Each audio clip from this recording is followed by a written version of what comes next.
This is VSiN, the sports betting network. The numbers told the story, they always do. It's one of those idiots who believe in analytics. This is a numbers game with Gil Alexander on VSiN.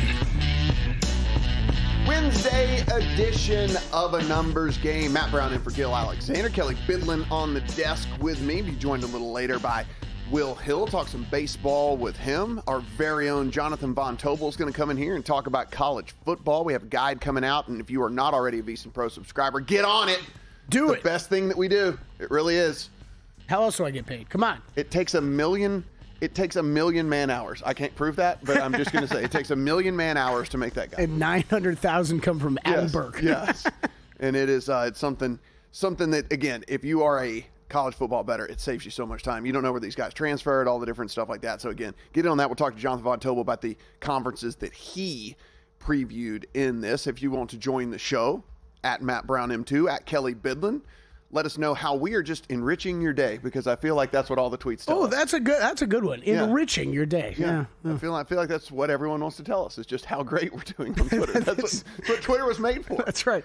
I had someone scream at me already this morning that I didn't get all my golf plays out on the podcast yesterday. Coming up in a little bit, though, on this show, I'll have them. Before you guys do it, yes, I gave out one play yesterday, and yes, it lost, and it lost awesome. Here's the thing. Oh, you're fine. Had it not been for the Dodgers bullpen melting down, not only was my under 8, it would have actually been the highest scoring game in Major League Baseball yesterday. So not only did it not go under, it actually would have been the highest scoring game in all of the league, but it ended up being only the second highest scoring game in all of the league. The Pittsburgh Pirates decided they could hit all of the sudden. And and go out, score 8 runs in that one. But the real headline of yesterday, Logan Gilbert made no friends in Wisconsin. Logan Gilbert goes out, dominates the Milwaukee Brewers. 6 1/3, 10 Ks for him, and denies the whole state hamburgers. And that is really the lead story here. 12 wins in a row gets you hamburgers in the state of Wisconsin.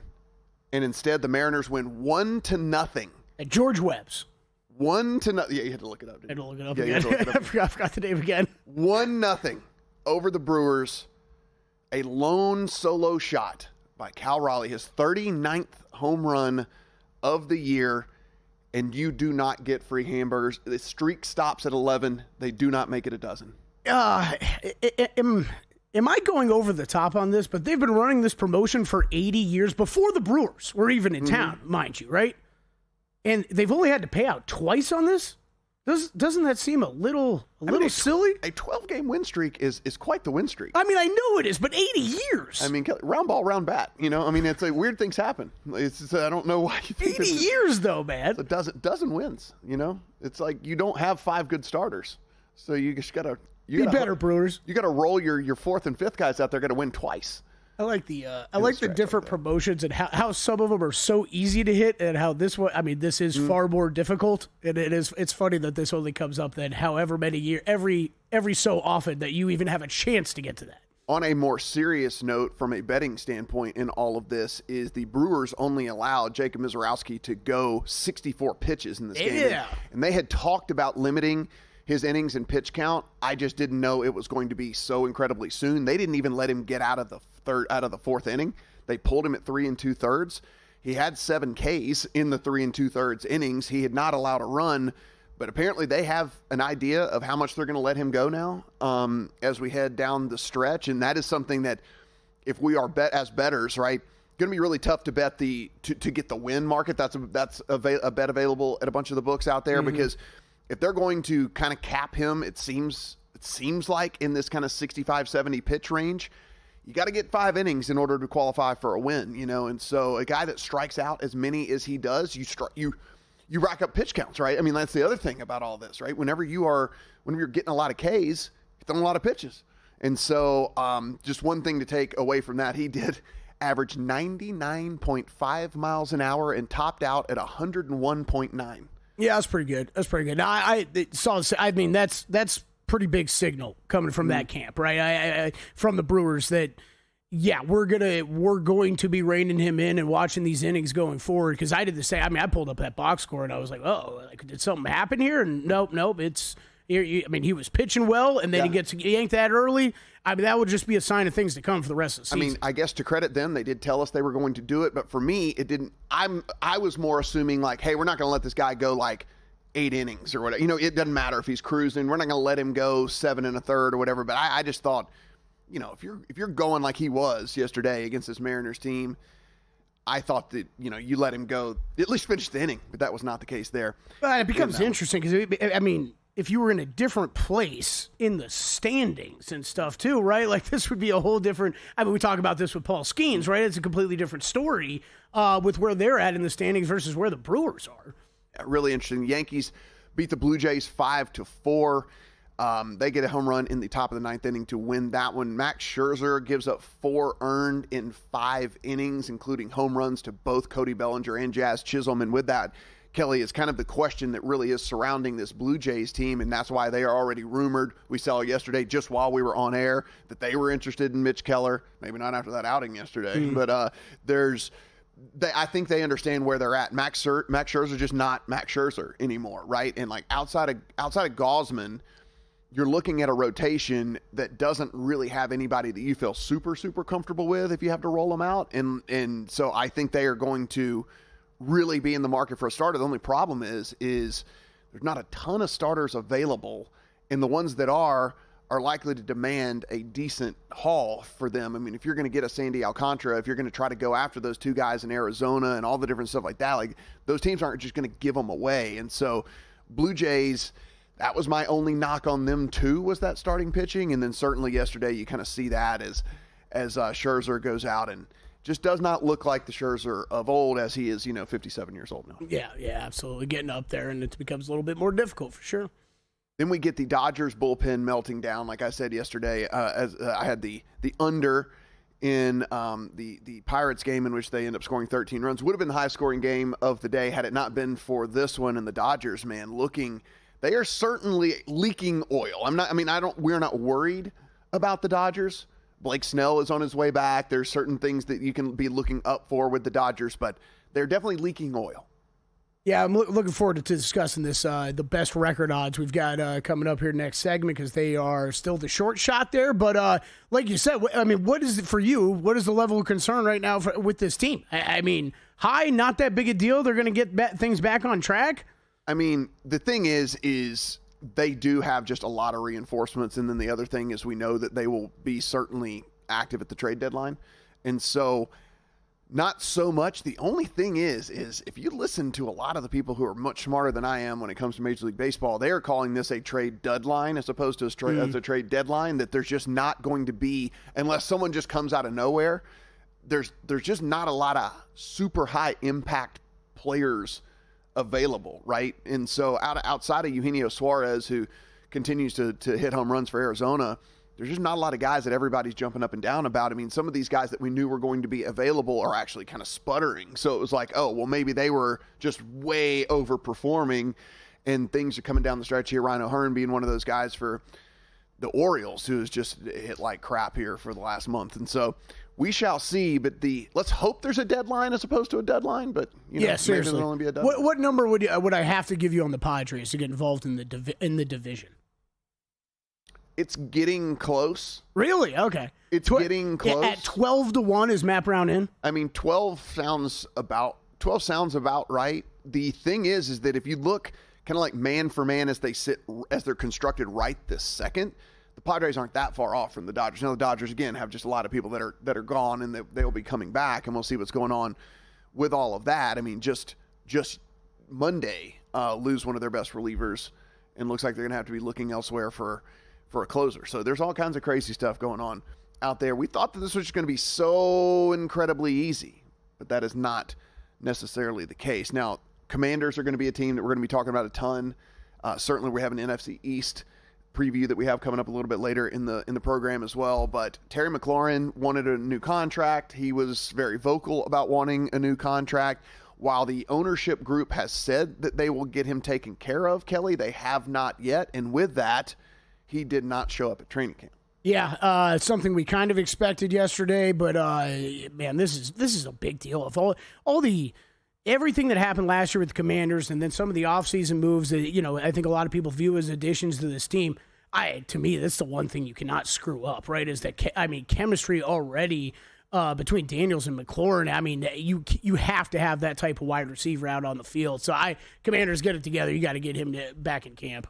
What some of these teams are doing with star players, I do not get. Raiders agreed to terms with Jamal Adams. By the way, he's still only 29 years old. It feels like Jamal Adams has been in the league for about 15 years. It sure does. Yeah, he's only 29 years old. So he reunites there with Pete Carroll. Tyrann Mathieu, better known as the Honey Badger to a lot of people out there, kind of came out of nowhere and retired at 33 years old. He actually showed up to training camp and all of that, and I guess maybe he just decided his body couldn't take it anymore. Yeah, I kind of reworked a deal this offseason as well, so a bit of a surprise there, but I mean, I'm almost surprised we don't see that more often, right? You try to go one more year and then show up to camp, and I just can't do the things you once could do out on the field. It's got to be or hard it just wasn't fun to. Yeah. You know what I'm saying? Like to where it used to be fun, and it actually started to feel like work, and you're like, you know what? That lets me know this is probably done for me. If you're betting baseball tonight, wind blowing out in Wrigley, so check out the total in that one. It is on the move. I think it's already up to 10 and counting.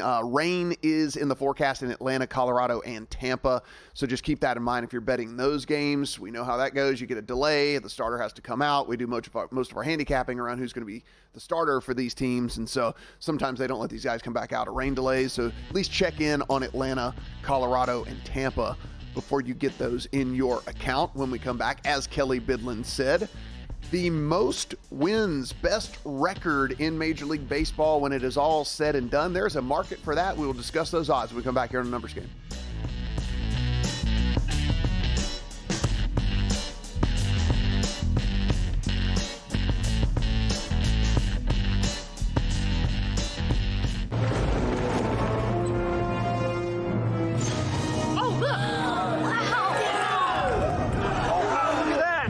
What's the guarantee? Eric? Mike, time to make history. Players at Circa Million make 5 picks against the spread each week with quarterly and full season payouts. Circa Survivor entries choose one team each week with no point spread. The last one standing wins it all. We have $21 million on the line. Are you in? Visit circasports.com for details. So, Paulie, have you had a chance to read the VSiN Daily yet? Yeah. Came in at 3 a.m. What's Bill doing up that late? Well, rumor has it, it starts off with a 12-hour meditation session. Then he just pours himself over film and live TV, really focusing and taking it all in. Bill's in with the biggest insiders, talking trade secrets, strategies, the whole nine, absorbing the info. And then and only then can the writing process begin.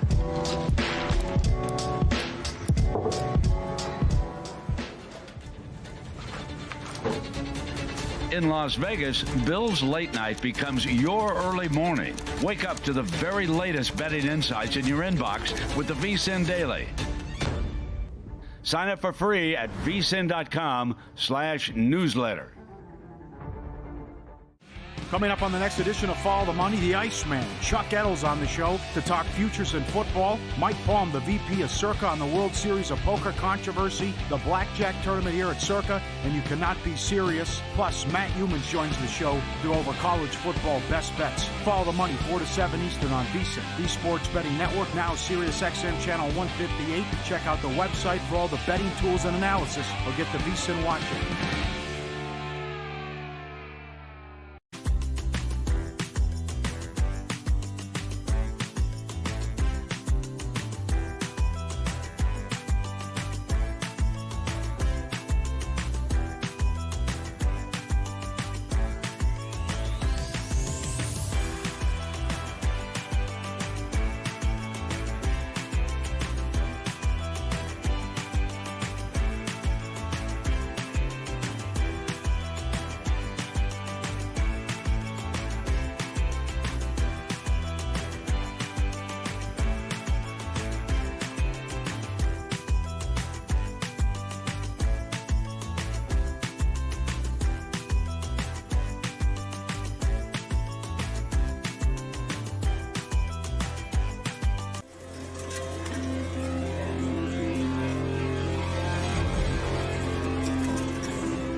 Numbers Game on VSiN, the Sports Betting Network. Wednesday Numbers Game. Matt Brown in for Gil Alexander. Kelly Bidlin here with me. We see a bunch of tweets coming through. It is training camp. Everybody is giving some reports on how things are going to go. Now, this one falls in the obvious category, which is the number one overall pick. Cam Ward will take the majority of first-team quarterback reps with the Titans. And especially after Billy Levi's is out for the season. Shocker. But, yeah, I guess they need to report that. I mean, it's worth putting out there. Yeah, sure you do. I forgot about I forgot we did have the Brandon Allen, Tim Boyle awkward discussion yesterday a little bit. Yeah. So anyway, yeah, I agree with that decision. Yeah, I also as well. You should probably have the number one overall pick. Definitely take the majority of first round reps, especially when he was 99.8% going to start anyway, but now that he is 100.1% going to start with you, probably should give him the first. Yeah, probably would be my guess. Now this one, you want to scare DraftKings real quick? Let's do it. Is in fact interesting though. Brian Daboll, and this is actually making the rounds. People are retweeting this all over the place. Is saying on that quarterback situation there in New York football giant territory is these guys will be out here competing, but Russ is our starter. So he is doubling down that Russell Wilson is going to be their starter when the season gets going. Of course, as we say, Kelly, this is why whenever you tell everyone why this is significant, barring injury. Yes. But I'm a little surprised this hasn't. We were just discussing during the break. We talk about it a lot during the summer, these week one starter odds. DraftKings has it up. It is still up. Russell Wilson minus 750 to be a Giants week one starter after those comments from Brian Daboll this morning.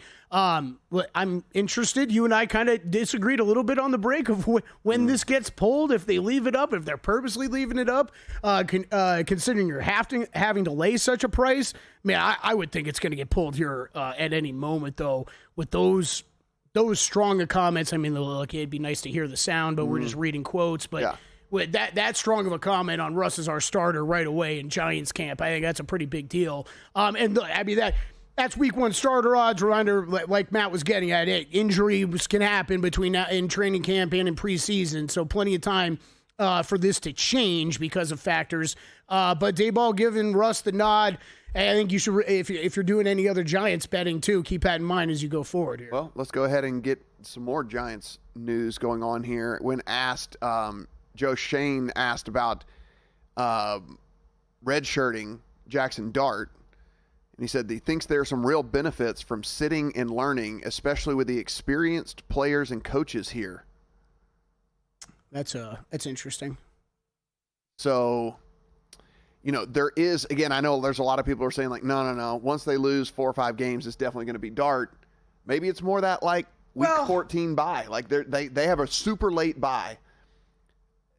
Maybe they just stick with the vets. And, I mean, they can say anything right now in preseason, and it doesn't really mean a ton. Right. But I don't know why you would say that, Me neither, except for, okay, so most teams, this type of situation, yes, I think you could pencil in, okay, let's week 4, week 5, week 6. Wait till this becomes a bit of a disaster with whatever vet you're rolling out, and then you're going to turn the keys over to the kid, right? But it was always a little odd, in my opinion at least, the Jameis Winston loafer over here, of how you stacked that quarterback room and then went out and drafted him as well. And it was kind of like, okay, well, who's going to end up playing here? Because, I mean, look, hey, say whatever you want. I love Jameis. Everybody watches the show, listens to the show, knows that. I love the guy too much from a football standpoint. But it's a little odd that one of those guys is likely not even going to be suiting up every week of the 3 quarterbacks. And that was always a little weird to me. So, I don't know. Maybe there is a little bit more truth to that than we think. And just doubling down here as this stuff is coming through rapidly, Kelly, on a story that we said yesterday. I'm liking my Giants unders even more, though. The beat writer for the Cincinnati Bengals for The Athletic says that Zach Taylor has actually added to his comments yesterday, saying that Joe Burrow is going to play in the preseason more than ever this year. Hey, you're going to drive me nuts with this story. So, I mean, I don't know if that's good or bad for Cincinnati fans. You started so slow, and I know a lot of people blamed it on the fact that they didn't play any other starters in preseason. So, but here's the deal, though. If you play the guy, you are taking a risk of injury.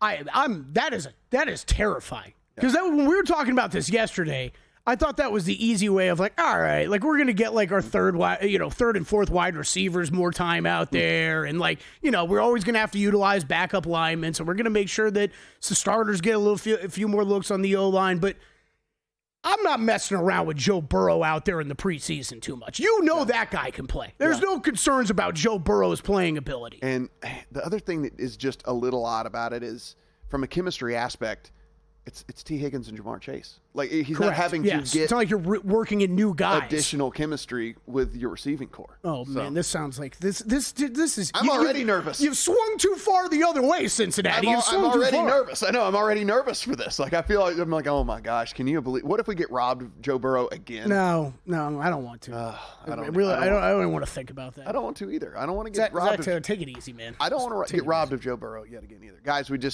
talk about this all the time about the guides and how much they really do help you out, get ready for betting for the course of the season. The college football guide drops August the 5th, and this is the one we were talking about in the first segment, in which I believe it's basically worth the price of admission just for everything that we get here, and then everything else is just as gravy because you are getting every single conference broken down, where these guys are going, and what the depth chart looks like, because I know you don't know. Everybody, it's impossible to know with what's going on in college football. And, of course, out right now as well is our pro betting guide. All 32 teams are previewed. We break out MVP, talk about our different bets in that. We preview every single division, what we think is going to happen in those, who's going to be the wild card teams, and who is eventually going to win the Super Bowl. You can find all of that inside of all of these guides. You got to become a VSiN Pro subscriber, though. VSiN.com/subscribe. $175 now through the end of the Super Bowl. So, Kelly, there is a market at DraftKings, and it's going to be who is finishing the Major League Baseball season with the best record. The Dodgers are your favorite, and they actually have the fourth easiest strength of schedule remaining in all of baseball. They are even money. I'm going to hit you with some updated odds, actually. This moved after last night. Okay. That loss, we're all the way out to plus 130 on the Dodgers. Some of these markets, man, I'm amazed how much one game in baseball can move. I like this. So plus 130 in the Dodgers. Oh, the Cubs moved massive. Yeah, Cubs moved plus 425. Tigers 5-1. Phillies plus 650. Astros 7-1. Brewers plus 750. Everybody else 10-1 or longer. Wow. So these moved an incredible amount in 24 hours. Yeah, this seems every once in a while I'll pull up these markets and like the day-to-day movement after one baseball game sure feels like too much. So to give you guys an idea of just what happens after one day of baseball, Dodgers went from even to plus 130. The Cubs went from plus 550 to plus 425. The Tigers fall from 4-1 to 5-1. The Phillies move from 8-1 to plus 650. The Brewers move all the way from plus 650 out to plus 750. The Astros fall from 9-1 down to 7-1. That is a lot of movement. It's a lot of movement.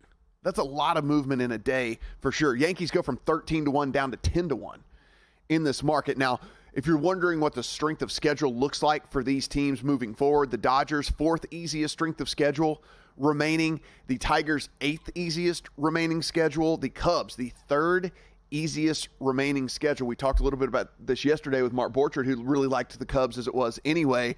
That market has moved. It is plus 425, and they have an easy schedule moving forward. So something, if you are trying to get involved, just keep that in mind with all of this. Now, the Brewers, not only did they lose Kelly, but you also are dealing with the fact that you have the seventh toughest remaining schedule, actually, with this Brewers team. So not only did they lose yesterday, but they also have a tough schedule remaining, something to factor in with that. Middle of the pack for the Phillies as far as difficulty. Easiest strength of schedule remaining in baseball for the Houston Astros. And that's a team that we saw a bunch of movement from. Falls from 9-1 to 7-1 in a day. Yeah, it's pretty amazing when you look at that. What at the bottom three, right? Bottom three in strength of schedule, toughest strength of schedule, Astros, Cubs, Dodgers. Mm-hmm. And they are all going to be in that race to the end. So, yeah, that jumps out for sure. Mets sixth toughest, and we see that their odds go from 12 to 10, though. So even though they have a really tough schedule in the course of a day, they move off of that number. Blue Jays fall from 13-1 to 15-1. They're middle of the pack as far as remaining schedule there. Yankees, I just mentioned, 11th easiest schedule, and then the Padres are sitting with the fifth easiest remaining schedule. Padres went from 50-1 to 15-1. Okay, so I was just going to bring this up. You just look at the overall standings. Mm-hmm. You've got a ton of teams, I can't even count here, that are within about 4 games of each other. Is there a team? I mean, Red Sox are 7 games out. Could they do it? Because they're listed at 400-1. Right. I mean, the deal is, of the teams we have listed here, I would obviously just go to the end and go to the Padres because they have the 5th easiest schedule remaining, and I'm getting the best odds for them. You know? Like, you just go to the biggest number. Yeah. This moved again. It moved again? Yeah. What are they now? They're 60. They're back to 60? 60. We'll have to. We'll get some clarification. I think we had a graphic screw up on the Padres. Maybe so. Hey, we'll talk to Will Hill of Major League Baseball when we come back.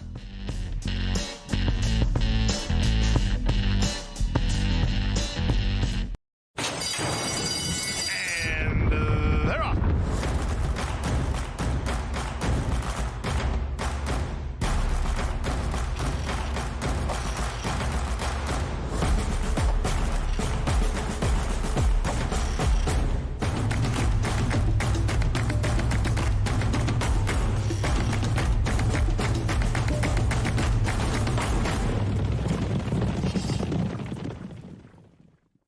Gear up for football season the sharp way with a VSiN Pro subscription.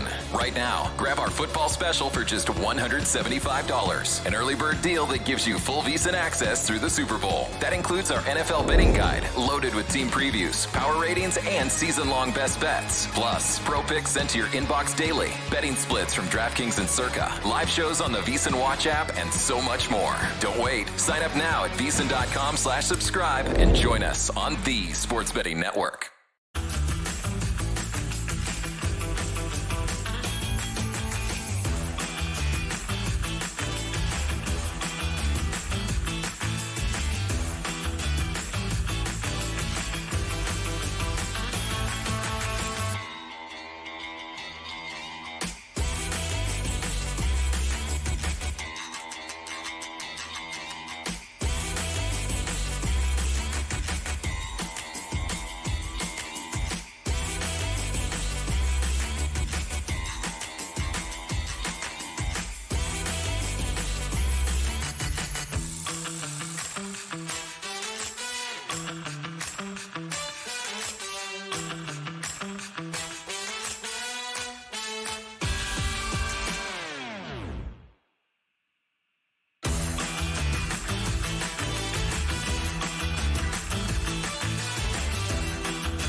This is VSiN, the Sports Betting Network.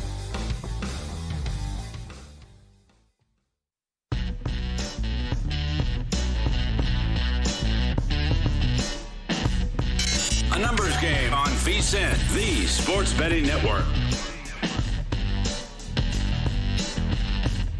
Numbers Game here on VSiN. Matt Brown, Kelly Bidlin on the desk for Gil as he gets his well-deserved vacation. He'll be back in next week. Yeah. Be back here on Monday. I don't even know where he's at right now. Sitting on a beach somewhere. Well, no, we decided that he was waiting on the free hamburgers in Milwaukee. Oh yeah, right. Sorry. Yeah, he's been tailgating there all week. That's right. He's waiting on the free hamburgers in Milwaukee. The Brewers let him down, and then now his next adventure. You and I know Gil Alexander way too well. That is obviously what he's doing. Yeah, he's on to his next adventure. Joining us here on the program, Will Hill. You can find him at Not The Will Hill over on the Twitter machine as well. Host of Should Have Bet More podcast. Will, how you doing, buddy? Boys, what's going on? Another week or so till football. We are officially in the dog days, but we're getting there. We got baseball every night, some football around the corner here. So it's a nice time of year, the quiet before the storm, I would say. We have day games galore in Major League Baseball today, and you are going to look at the very first pitch coming about noon 05 over there on the East Coast. This is the Reds and the Nats. Nick Lodolo for the Reds, Michael Soroka there for the Nationals.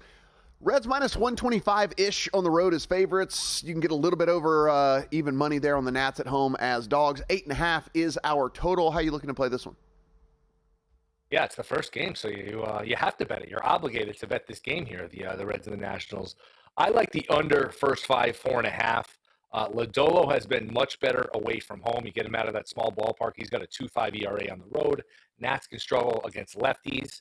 And Soroka is an interesting guy because Soroka, had a lot of issues in terms of his health early in his career. Hurt his Achilles, but he's pitched pretty well. Got a little bit of connection issue there with Will. We'll get him back on and get the explanation there in that game. Again, that one, Kelly, coming in about an hour and a half, an interesting pitching matchup with Lodolo and Soroka. You don't really hear a ton about Mike Soroka. He plays for the Nats, and since he moved on from the Braves and he was gone for a while with injury, it's actually been pretty good so far this year. So I think Will's going to be looking at those guys continuing on with the success that they've had throughout the course of the season so far. I can't get to a bet that I have in my account. I've told Will to stop doing trying to do these guest spots underwater. It's really tough, It was, he's trying to get in his morning swim and be on the phone. It's just tough to do both at the same time. Listen, the technology these days in which you can just like be underwater and your earphones still work and you've got the microphones and all of that. It's cool, but it is cool, but not optimal for what we're trying to do here. Red Sox and the Phillies a little bit later. I'm going to play the over in that one. Wind is blowing out there in Philadelphia, and that ballpark actually does play to the wind pretty good.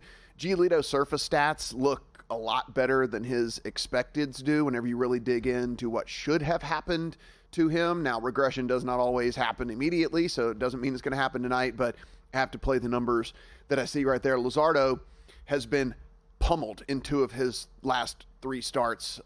So I'm going for a team in the Red Sox that has the highest weighted on base in baseball over the last 3 weeks to continue to pummel this guy who has struggled over the last month of the season. Phillies, by the way, not so bad themselves, 10th over the last 3 weeks in weighted on base average over there in baseball. So again, the over 8.5 for me, Red Sox and the Phillies. Place a little bit of weather in that. We're going to beat up on these pitchers a little bit. 2 lineups that have been knocking the ball all over the yard. So that's where we're going with that one, buddy. Okay, I like that. Yeah, like you said, there is a lot of baseball here early, right? Mm-hmm. We've got, like you said, Reds and Nationals early, Padres and Dodgers, Padres and Marlins early. And the reason that one's actually important is not necessarily so much for the game itself, but to see what Sandy Alcantara looks like, because I bet you there are a lot of teams that are going to be very, very, very interested in this game strictly because of how he might look. He's the biggest name that is rumored out there to be moved,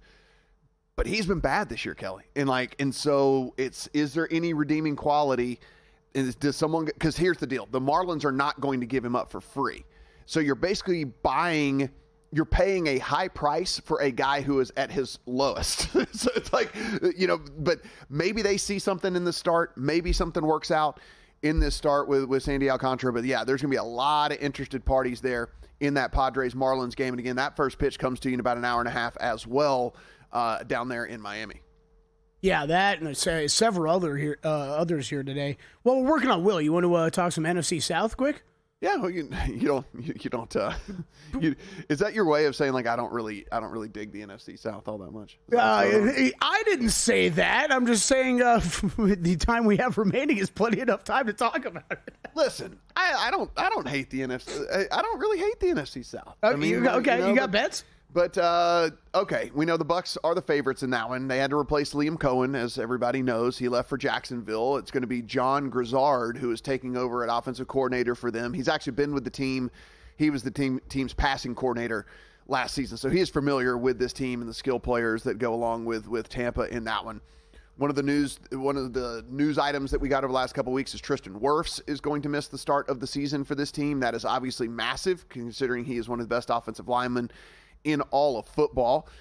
Chris Godwin, of course, that gruesome injury last year for this team, so they went out and drafted Emeka Egbuka to come in and make that wide receiver room a little younger. As we know, Mike Evans continues to defy father time. It's basically him and Derrick Henry are the two dudes that are just like defying father time out there when it comes down to it. Yeah. Mike Evans is almost more impressive to me, though. Like, there's some acrobatics still there. Derrick Henry's just this massive human being that just... Well, usually it's because wide receivers fall off a cliff. Right. It's like Julio Jones was the greatest wide receiver we've ever seen, and then was like a guy that you feel like you would just... You maybe would pick third on your rec league team or something, right, you know? Like, it'd just be like, no, I'll take Bob. And then, like, whatever. Yeah, so they fall off rapidly, but that has not been the case, obviously, for Mike Evans. But Emeka Egbuka comes in. He'll make that wide receiver room a little bit younger as they transition, trying to get Chris Godwin back as well. They did lose their center in Robert Hainsey.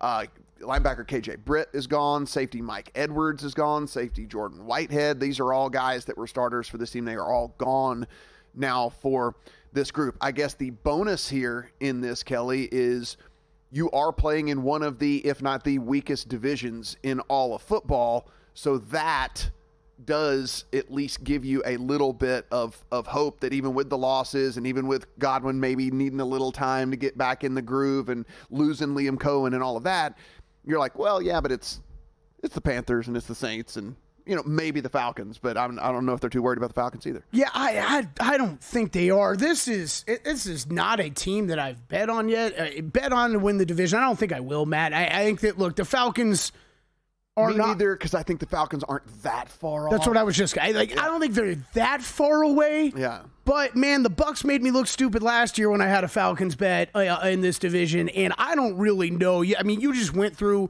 We had no idea to know that Kirk Cousins was completely washed, though. So, I mean, I defend, because I had that bet as well, and, like, I actually defend that bet with that was one of the craziest falls from Grace. Yeah, I mean, nobody could have told us it was going to go that bad. I mean, in the course of one season, he just became inept at playing the quarterback position. Now, Penix, I think there's upside. No, I think there is. I also don't know that I see really much of a reason to think that the Buccaneers are going to fall off a cliff, though, either. Especially that we don't even talk about the other two teams. I think the Saints are the worst team in football. I think the Saints are the worst team in the NFL. And the Panthers, I don't know how you feel about Matt, but I'm not there yet on exactly what we saw out of Bryce Young last year. Him going to be able to repeat that or grow on what he put up last year for numbers wise, and for the Panthers to really threaten in this division. I know that is a popular take this offseason. I'm not there on that Carolina team. If anything, it would be an under on their win total. So we're really talking about a two-team race in this division to me. And I just don't know with what the Bucs continue to do and Baker Mayfield continuing to impress. I wouldn't be backing away from that team winning this thing again. Love any of these lineups, and so the only team I'm completely writing off is the Saints. Like, I think that I think the Panthers could be interesting if what we saw from Bryce Young at the end of the season is for real. So he actually looked like a real NFL quarterback after he got benched and then came back from getting benched. Over the final 10 weeks of the season, 15 touchdowns to 6 interceptions. And if you like Pro Football Focus advanced stats like I do, Kelly does as well. But they have a big-time throw stat, where it's like you're throwing into tight windows and whatever else like that. I'm about to blow y'all's mind out there. You're driving. Prepare. Don't run off the road. Final 10 weeks of the season, Bryce Young led the NFL in big-time throw percentage. Led the NFL in big-time throw percentage. We got no wide receiver. He doesn't have any wide receivers that can create any separation or anything. In the last 10 weeks of the season. I'm just saying, listen, that's a thing. Like, that's a thing for sure. And so if what we saw wasn't just completely fool's gold, sure, like, they could be interesting. The roster doesn't completely suck. So if you had to, you always play this game. So if you had 100 free Kelly dollars, you had to play that win total on the Panthers. You're going over or you're going under? I would play over. I think that I was a little higher on Bryce Young than most people were when they were just completely trashing him. You know, we say this all the time, Kelly. We've forgotten what it takes to play quarterback in the NFL. Like, it got ruined for us somewhere along the way. We'll continue the discussion here with this and move over into the West as well. It is a numbers game here on VSiN.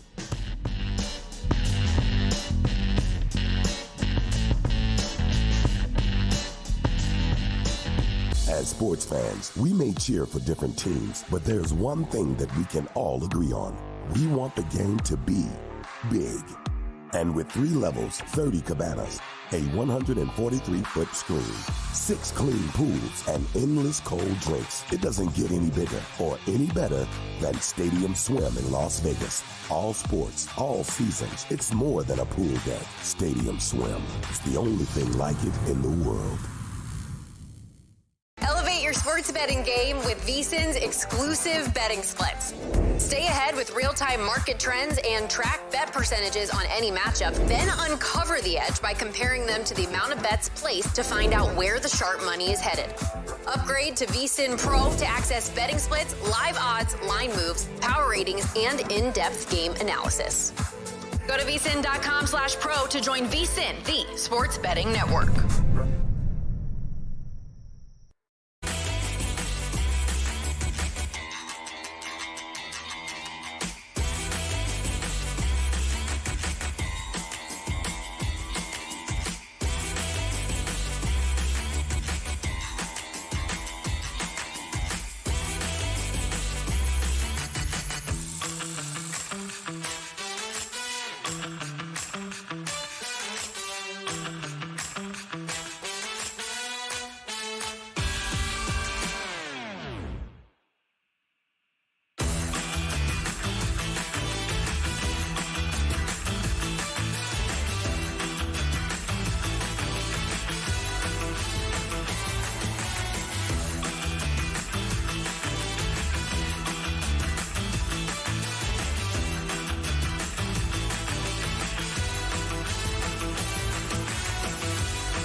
Game on VSiN, the Sports Betting Network.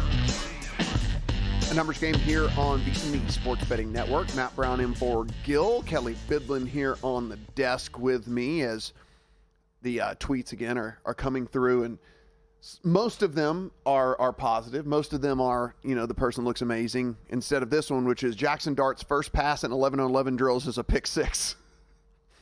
So there's that. Well, his first pass in 11-on-11 drills, pick six. At least we Giants front office is like, at least we got out that red shirt line early. And then one thing we'll talk about a little bit later, because you and I were actually having this discussion off air as to whether Deion Sanders helps or hurts as him being I meant to father, bring that up to you. Yeah, as him being your father. He's at Bucks camp.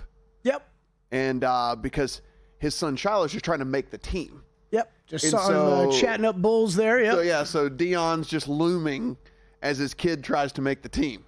It's always important to get down in Florida, get some recruiting in, Yeah, that's what he's doing. Just sure. not nearly as much anymore, but yeah. But it's one of those things you and I are wondering, is that a good thing or a bad thing to have Deion as your dad? We'll discuss maybe a little bit later. But we do have an actual connection. He got out of the pool. He decided to dry off, and we're going to go with a dry mic. Put on a shirt. Yeah, good stuff here. Will Hill joining us back on the program. Will, how you doing, buddy? Boys, what's going on? Oh, look at that. Look at that. Crystal clear. Can hear every single Ready thing to go. that he's saying right there. So just to recap everyone, or if you are just joining us, we'll just start from the beginning. There are a ton of day games in baseball today. The very first one, Will is going to have some action in. That's the Reds at the Nationals, Nick Lodolo and Michael Soroka. This is minus 125. Reds plus 104-ish on the Nationals. 8.5 is our total. How are you looking to play this one, Will? Yeah, I'm going to go first five under 4.5. You have to lay a little juice, $1.20, $1.25 at DraftKings, in that range, but I'm okay with it. I think that 4.5 in the first five is a key number. You want to win on four. So many times it's 3-1 or 2-2. And Lodolo, much better away from home, where he's got a 2.5 ERA on the road. And Soroka is an interesting trade candidate guy, because you look at the surface stats, you think, man, he's got an ERA over 5. He hasn't pitched well, but the advanced stuff is much more favorable. A 3 or so expected ERA, 2 runs lower, 220 expected batting average against. His struggles come second, third time through the lineup. The first time or two through the lineup, he's been okay. It's that third time that gets him. So he's an interesting trade candidate guy. I would imagine he gets moved here in the next week or so, but I'll go under 4.5 first five. Thought about going under 2.5 in the first 3 because of Soroka's struggles second, third time through the lineup. But I'll go under 4.5. I want to win on that 4, so I am going to go under here with a matinee game under first 5. Yeah, this is Lodolo is one of those guys that I really like watching him pitch when he's on. And last 5 starts, I mean, you're looking at a surface stat of a 2.20 ERA, but a 3.33 xFIP, 3.47 xERA. The guy's been really, really good. So I definitely like that play with Lodolo there.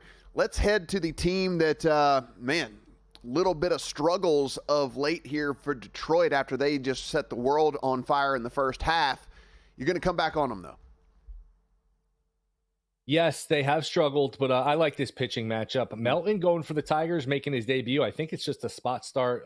Tigers have like a stretch here of 13 straight games in 13 days after the All-Star break, so just trying to give their pitchers a breather, but he has got really good stuff. You look in the minors, 75 innings, 101 strikeouts. Shocker, he throws 100 miles an hour. Who doesn't throw 100 miles an hour these days? They all seem to. But you line him up against Falter, and Falter's been respectable. He's been competent, but he is not going to get you swing and miss. He's not going to blow you away. His stuff is very mediocre. So I like the pitching matchup here with the Tigers. Figure the Tigers, maybe this is a time to jump back on them. It's always a dangerous thought exercise or an interesting thought exercise. A really good team that's playing poorly and vice versa. When do you jump on? When do you jump off? Maybe this is a good time to jump back on the Tigers. I think the price is reasonable, so I will take the Tigers here on the money line. Anybody that wants to tail Will there in that one, that is one of the early games as well, so do not dilly-dally around for that one. This one, you can dilly-dally around a little bit later in the afternoon. Baltimore Orioles on the road at the Cleveland Guardians. This is Zach Eflin versus Slade Ciccone.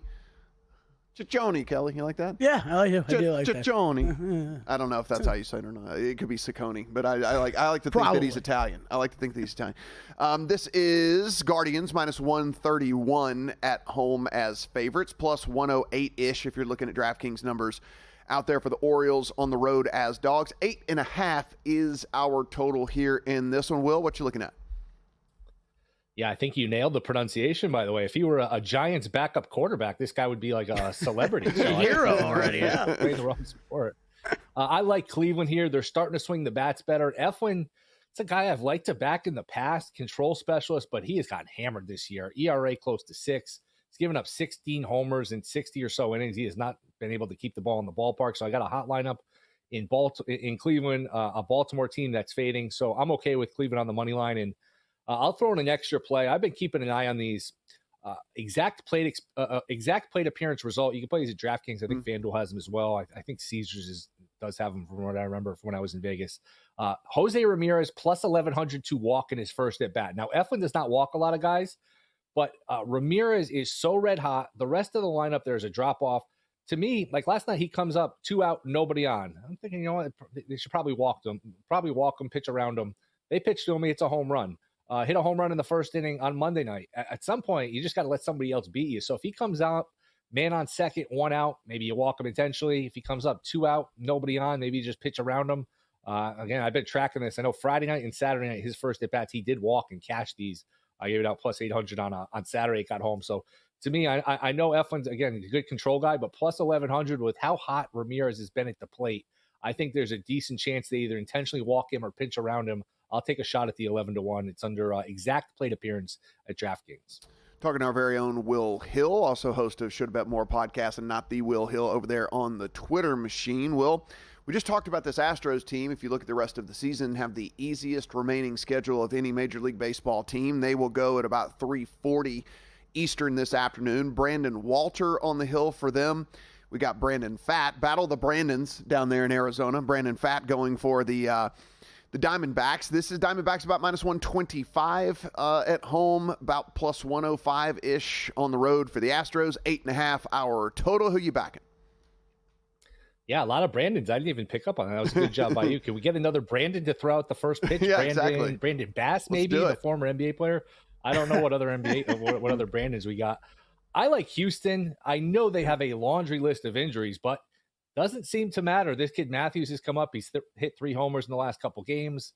They're missing Paredes. They're missing Alvarez. They're missing Pena. The list goes on. It doesn't seem to matter. They seem to find a way to win. It's a really good organization. I know they got a lot of crap for the buzzers and the trash cans, and rightfully so. But man, they're a good team. They really are. It's a good organization. Pfaadt has been good his last couple starts, but he's had a rough season. I think Walter's pretty good. Also saw 3.5. There's some juice on the 3.5 team total for the Astros, but man, 3.5. Arizona's got a lousy bullpen. Pfaadt has not been good this year. You know, you're going to get your 9 at bats because you're the road team. So I wouldn't mind laying the juice with the over 3.5 for the team total. And I'll take the plus money here on the Astros. I'll pick them to keep winning. Again, if it's tied after 5 or 6 and you go into the bullpens, that's advantage Houston because Arizona's bullpen's been a disaster. Houston came back rallied again last night, so I'll take Houston here at plus money. Yeah, I like me some Brandon Walter as well. I like that people look at those surface stats and don't look at the deep stuff. I mean, ERA of 4.97 over the last 5, but a 2.35 xERA over the last 5. So, Kelly, he's supposed to be better than what has happened out there on the field. Oh, that's how that works. Yeah. Got it. Okay, great. Expected. Yes, expected. Yeah. See if it actually happens. Yeah. Will, switching to some football. I got one sentence text from you. High on Dallas, low on New England. Explain yourself, sir. There you go. I think that says it all. I'll start with Dallas. I think, look, for the circus they are, and it is a circus, you got the owner taking shots at Parsons and Dak, which was just bizarre, and it's ridiculous at this point. Nobody liked the coaching hire, which I understand. Dak is 76-46 career as a starter. He's a really good player at the most important position, and if you're just looking quarterback, playmaker, defensive player, who's got like the best trio, it's hard to do better than Dak, Lamb, and Parsons. And I think Pickens is going to come in used to a run-heavy scheme. He's going to come in a more pass-friendly offense, the best quarterback he's ever played for. He's got Lamb to take the attention away. I think Pickens is in for a big year, playing for a contract on his best behavior. I think they're undervalued at 7.5. I think they're undervalued plus 190 to make the playoffs. Schedule's not really easy, but they do get the Giants twice, the Jets, the Panthers, the Raiders. I wouldn't be shocked if they bounce back and win their 9-10 games. Remember, before last year, 11-5, 12-5, 12-5. This was a really good team. And just quickly on the Patriots, I'm not a believer in McDaniels. I'm not a believer. They don't really have any blue chip talent on offense. And look, I like Vrabel. I think he's a good coach. I think it's a solid hire. But I think we forget Okay, he pulled off a couple upsets the 2019 playoffs. Since then, 1-and-done in the playoffs, 20-21. 2022, they fell apart. They lost their last 7 games, missed the playoffs after starting 7-3. And then 23, they missed the playoffs. I think it's a little bit just misguided how everybody loves Vrabel here. So I think New England might be a year away. I like their under. Find him right here on VSiN, Should Have Bet More podcast at Not The Will Hill over in the Twitter machine as well. Will, appreciate the time, man. All right, appreciate it, guys. Thanks for having me. Yeah, watch out walking around there in New England, man. Ooh, yeah. What's going on there? Hour number 2, come back. We going country club. Let's go.